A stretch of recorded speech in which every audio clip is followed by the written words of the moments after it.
প্রিয় ভাইয়েরা, আমি বলেছিলাম যে এক দল খেয়ে গিয়েছে, আরেক দল খাওয়ার জন্য রেডি হয়ে আছে।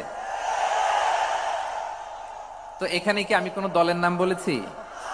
আসসালামু আলাইকুম প্রিয় দর্শক, ইতিপূর্বে আমাদের প্রিয় শায়খ ডক্টর মিজানুর রহমান আজহারি একটি কথা বলেছিলেন। তিনি বলেছিলেন, এক দল খেয়ে গেছেন, আরেক দল খাওয়ার জন্য রেডি হয়ে আছে। সেই কথাকে কেন্দ্র করে একটি দল তারা তাদের নিজেদের গায়ে সেই কথাকে টেনে নেন এবং তার বিরুদ্ধে অনেক ধরনের প্রোপাগান্ডা, অনেক ধরনের বিস্ফোরক মন্তব্য করেন।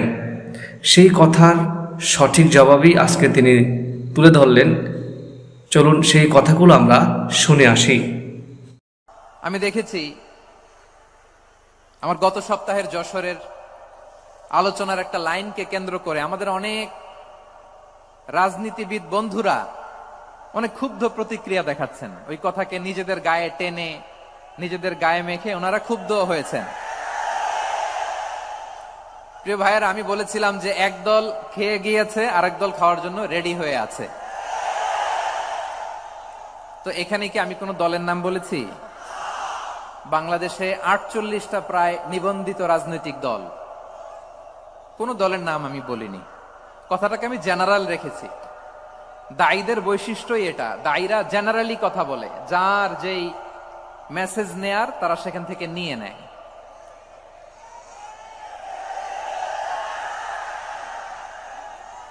তো কোন দল এটা নিয়ে কোনো কথা বলল না। আপনারা এটাকে নিজের গায়ে যে মাখালেন, এটা ঠিক হয়নি। আমি বলবো যে এটা খুবই অনভিপ্রেত হয়েছে। কোন দলকে টার্গেট করে বা কোন দলের পক্ষে আমরা কখনো কথা বলি না। আমরা কোরআনের পক্ষে কথা বলি, ইসলামের পক্ষে কথা বলি, ঠিক কিনা বলেন? সো একটা জেনারেল কথাকে যদি আমার রাজনীতিবিদ বন্ধুরা নিজেদের গায়ে মাখেন, ক্ষুব্ধ প্রতিক্রিয়া জানান, এতে করে সাধারণ জনগণের কাছে একটা নেগেটিভ মেসেজ যাবে ওনাদের ব্যাপারে। এটা হোক আমরা চাই না। এদেশের যত এই যে আমার ভাইয়েরা, এই যে আমি এই যে কথা বলতেছি, সাদা টুপি, ও আচ্ছা আচ্ছা, চলে যাবেন না? একটু জায়গা দিয়ে দেন ওনাকে। হয় কি, লক্ষ লক্ষ মানুষের ভিড়ে আপনি যদি উঠতে চান খুব কঠিন হয়ে যায়। যদি পারেন একটু বসেন, আর না পারলে ভাইকে একটু জায়গা দিয়ে দেন। আমার দিকে তাকান, এই সিলেট, এদিকে তাকাও, এদিকে এদিকে, ফাইন। তো আমার প্রিয় রাজনীতিবিদ বন্ধুদের আমি বলবো, কথাটা ছিল ভেরি জেনারেল, এটা নিজেদের গায়ে মাখানোর কোনো দরকার নাই। আমরা এই যে এক্সিস্টিং যে রাজনৈতিক চর্চা, এটা থেকে আমরা বেরিয়ে আসতে চাই। আমরা চাই না এদেশে চাঁদাবাজি, দখলবাজি থাক, ঠিক কিনা বলেন? এদেশে কোনো দুর্নীতি থাক, টেন্ডারবাজি থাক, এগুলো আমরা চাই। আই হেট পলিটিক্স একটা জেনারেশন আছে, এই বেশিরভাগ জেনজি অফ সিলেট, এরা আই হেট পলিটিক্স জেনারেশন। এরা পলিটিক্স কে পছন্দ করে না। তো কেন করে না, এর দায়ভার আমাদের আছে না নাই? আছে। এবং আমরা দেখেছি ক্ষমতার পালাবদল যখন হয়, এক সরকার যায় আরেক সরকার আসে, তখন দুর্নীতির ফিরিস্তি আমরা জানতে পারি, এর আগে জানতে পারি না। প্রতিটা দলের ভেতরেই আমরা এই বাজে চর্চাটা দেখেছি। সো এখন আমাদেরকে শুধরে নেয়ার সময় এসেছে। এটা এই সুন্দর সময়, নতুন প্রভাতের বাংলাদেশ, নতুন ভোরের বাংলাদেশ, এই সময় আমরা কাদা ছোড়াছুড়ি যেন না করি। আমাদের শপথ নেয়ার সময় এসেছে। প্রতিটি দল, নিবন্ধিত 48টি, সবগুলো দলের এখন শপথ নেওয়া উচিত যে আমরা কোনোদিন আর চাঁদাবাজি করব না, টেন্ডারবাজি করব না, দখলবাজি করব না।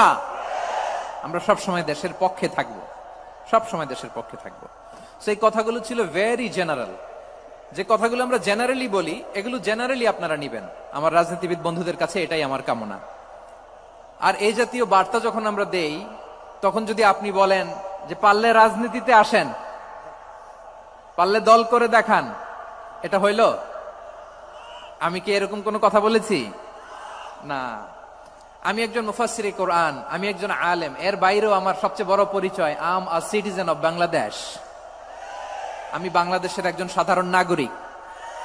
আমার দেশের যে কোনো সমস্যা, যে কোনো ইনকনসিস্টেন্সি, অসঙ্গতি নিয়ে মত প্রকাশের স্বাধীনতা আমার আছে না নাই? আপনারাই তো বাক স্বাধীনতার কথা বলেন, ফ্রিডম অফ স্পিচের কথা বলেন, বাক স্বাধীনতার কথা বলেন। আপনারাই যদি আবার কোন মন্তব্যের কারণে বলেন যে রাজনীতির মাঠে আসেন, দল করেন, দেখি কতটুকু পারেন, এটা ঠিক হবে না। তাই প্রিয় ভাইয়ের, আসুন আমরা দল মত নির্বিশেষে কাঁধে কাঁধ মিলিয়ে সোনার বাংলাদেশ গড়ি, দুর্নীতিমুক্ত বাংলাদেশ গড়ি, যে বাংলাদেশের জন্য রক্ত দিয়েছে আবু সাইদ,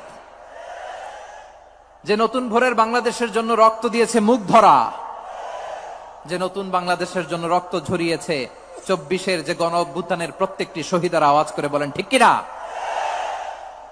আল্লাহ তাআলা আমার দেশকে তুমি নিরাপদ করো, শান্তিময় করো, আমরা যেন স্বাধীন সার্বভৌম বাংলাদেশে মাথা উঁচু করে বিশ্ব দরবারে দাঁড়াতে পারি। আল্লাহ তুমি